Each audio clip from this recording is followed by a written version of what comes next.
Bueno, ingeniero, muy buenas noches. Nosotros venimos a exponerle y a sustentarle el proceso de nuestro edificio.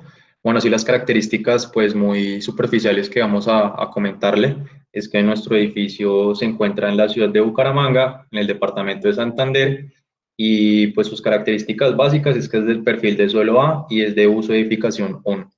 Bueno, ingeniero, ahora las fuerzas horizontales equivalentes, como lo podemos ver acá, en el Excel, vamos a empezar a desglosar lo que nos dice la NSR10, que es el método de la fuerza horizontal equivalente, y todo esto es a partir de la resistencia sísmica. Entonces, como usted puede ver los valores ahí en el CT, ese CT y ese componente alfa, nosotros lo sacamos de la tabla que tenemos allá al lado. Podemos girar un poquito hacia la tabla a mano derecha y podemos ver que sus valores son de los pórticos resistentes a momentos de concreto reforzado a la totalidad de las fuerzas sísmicas que no están, digamos que regidos a otras cargas. Podemos ver que se toman los valores de 0,047 en el CT y en el alfa de 0,9. Estos valores, como digo, ahí a mano derecha, podemos verlos por la tabla A421. Los siguientes valores que nosotros vemos, como son los del H y los de TA, eh, vienen respectivos del espectro de cargas y de los otros análisis que ya hemos hecho anteriormente. Podemos ver que tenemos un valor de CU que está de 1,5. La norma dice que no puede ser menor de 1,2 y tiene que ser máximo de 1,7. Entonces, pues eso viene relacionado a los espectros que ya hemos explicado anteriormente y lo mismo ese valor de ese SCA que es del espectro de cargas que tenemos al inicio de la presentación en las tablas de Excel. Bueno, el valor de VBS tiene que ver relacionado con el 0,5 y dividido en la carga total de los pesos por cada piso, que en este caso son 4 pisos.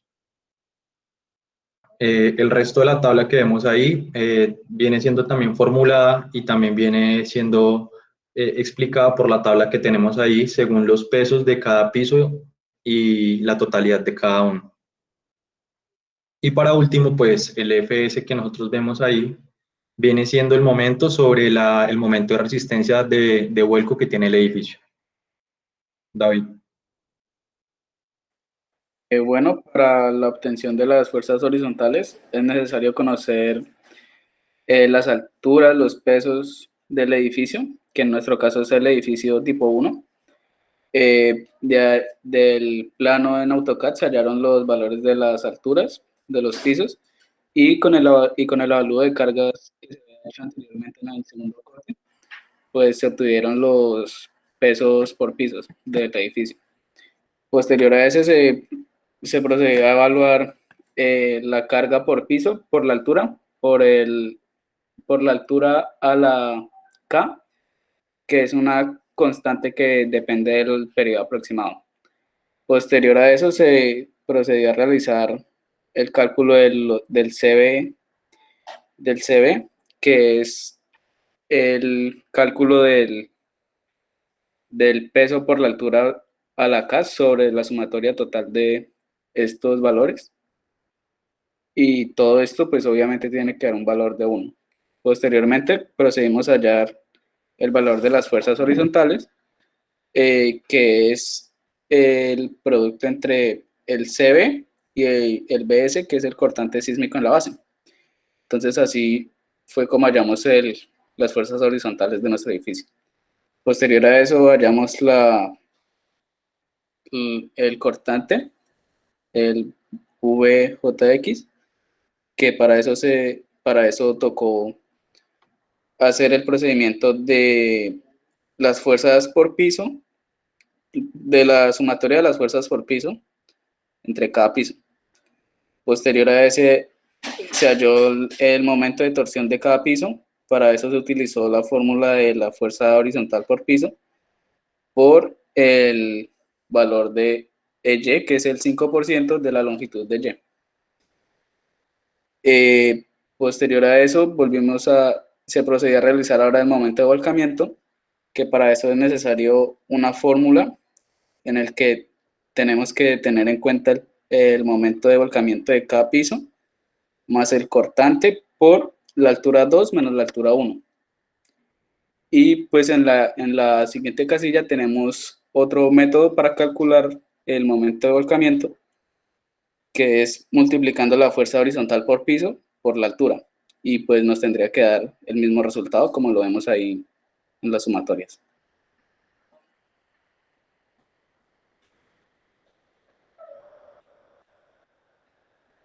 Para las gráficas tenemos que son en las fuerzas horizontales, podemos ver la representación de la fuerza en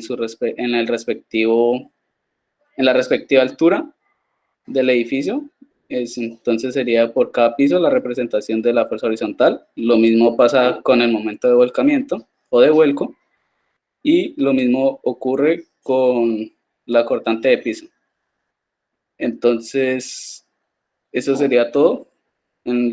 Cabe aclarar que en la cortante de piso, pues obviamente va con respecto al cortante sísmico o cortante de piso, y el momento de volcamiento con el momento de volcamiento. Listo.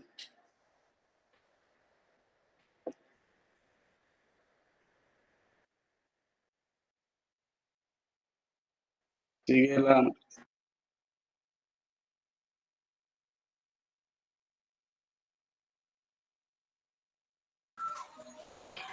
Ahora tenemos el ejercicio que fue planteado para nuestro edificio. Entonces tenemos que, a continuación, se muestra una edificación de 4 pisos de uso residencial, ubicada en la ciudad de Bucaramanga. Se pide aplicar el método de matrices condensadas para solucionar la estructura. Los datos de la estructura son, las dimensiones de las vigas son de 40 centímetros por 45 de alto. Y el de las columnas es de 40 por 40 centímetros. Y el módulo de elasticidad está dado mediante la ecuación de E es igual a 3900 raíz de F' C, y la F'C para el concreto es de 21 megapascales.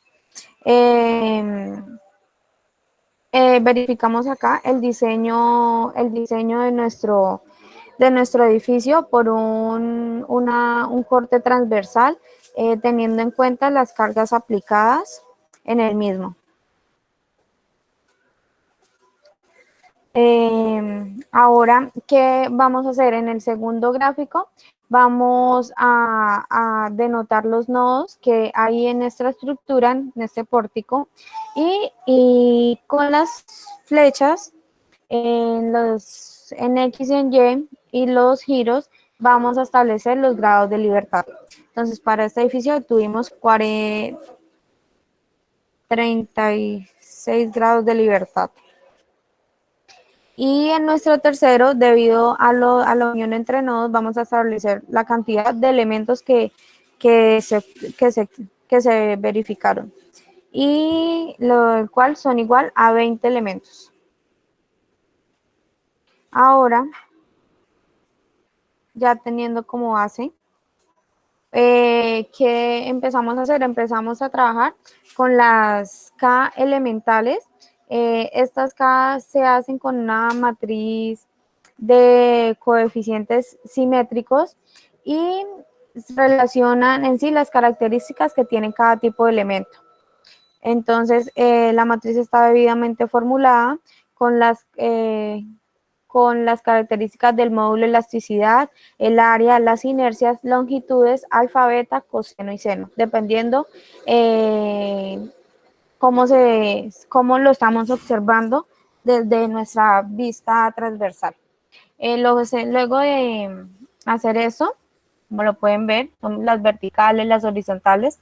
Entonces empezamos a realizar todas las matrices elementales para nuestros 20 elementos. Luego de tener nuestras 20 matrices elementales, debemos armar la matriz K global. ¿Cómo se arma esta matriz? Pues ya estableciendo los grados de libertad que son como guía para poder armarla. Entonces empezamos a mirar en cada K elemental cuáles factores o cuáles valores se están repitiendo, y los que no, pues simplemente se plasman. Entonces nos tocó hacerle uno a uno hasta llegar hasta los 36 grados de libertad que se verificaron en la segunda, en el segundo tipo de gráfica. Entonces acá hacemos referencia a que cuando se repetían, a manera de decir, el grado de libertad 1 con 1, y en el elemento 2 vuelve y se tiene en cuenta el grado de libertad 1, entonces estos factores, estos valores se irían sumando. Así vamos continuo, uno a uno vamos llenando. Entonces ahí podemos encontrar que hay algunos que tienen 0, hay unos que no se toman, y hay otros que en cambio tienen muchos grados de libertad que son consecuentes entre elementos, hasta completar nuestra matriz K global.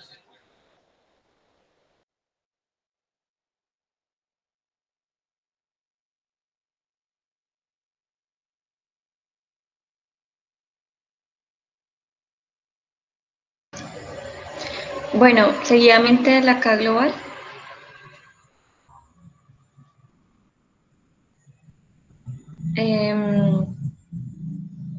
Lo que se procede a hacer es a cancelar los grados de libertad en el eje vertical, como lo son, como podemos ver ahí, es la columna 2, la 5, la 8, la 11, la 14, la 17, y así, intercalándose cada 3 grados de libertad, y básicamente los que están numerados en la imagen que vimos al comienzo. Ya cuando tenemos estos grados de libertad eliminados, podemos proceder a hacer una sumatoria de los términos independientes. Se le suman los dependientes, es decir, en el caso de las filas, tomamos el grado de libertad 1 y le sumamos el grado de libertad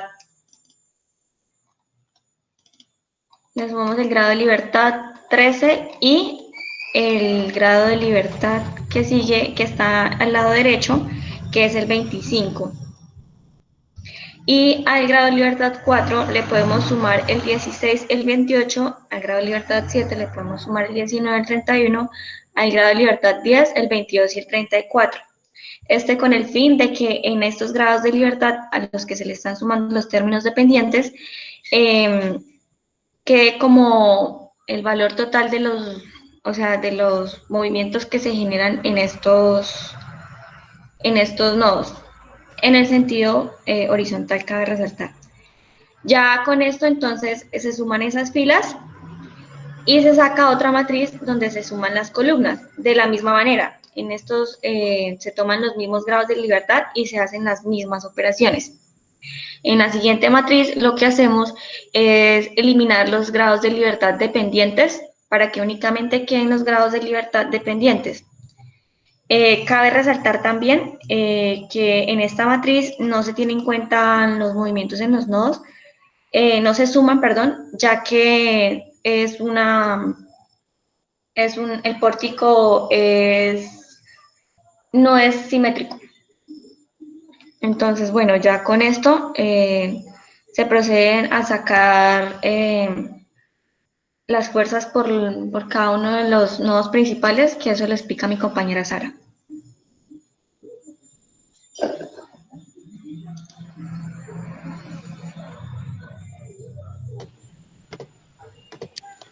Bueno, seguido de lo que acaba de explicar mi compañera, lo que procedemos a hacer es, teniendo ya esta acá, habiendo eliminado, bueno, sumado los términos dependientes a los independientes y habiendo eliminado los dependientes, tenemos esta matriz que es mucho más pequeña, y lo que hacemos es organizarla poniendo primero los nodos que se encuentran cargados.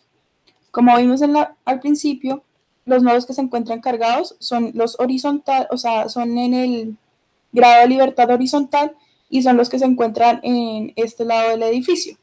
o sea, el 1, el 4, el 7 y el 10, como se muestra en la imagen. Entonces lo que hicimos fue poner estos de primera y así consecuentemente los demás, y también en filas y en columnas. Después lo que hicimos fue dividir nuestra matriz en 4 y vamos a tener 4 matrices dentro de esta. La primera va a ser esta que se encuentra acá de color naranja, la segunda la amarilla, la tercera la verde y la otra la rosada. Vamos a tener esta como K0, la amarilla como K1, la verde como K2 y la rosada como K3.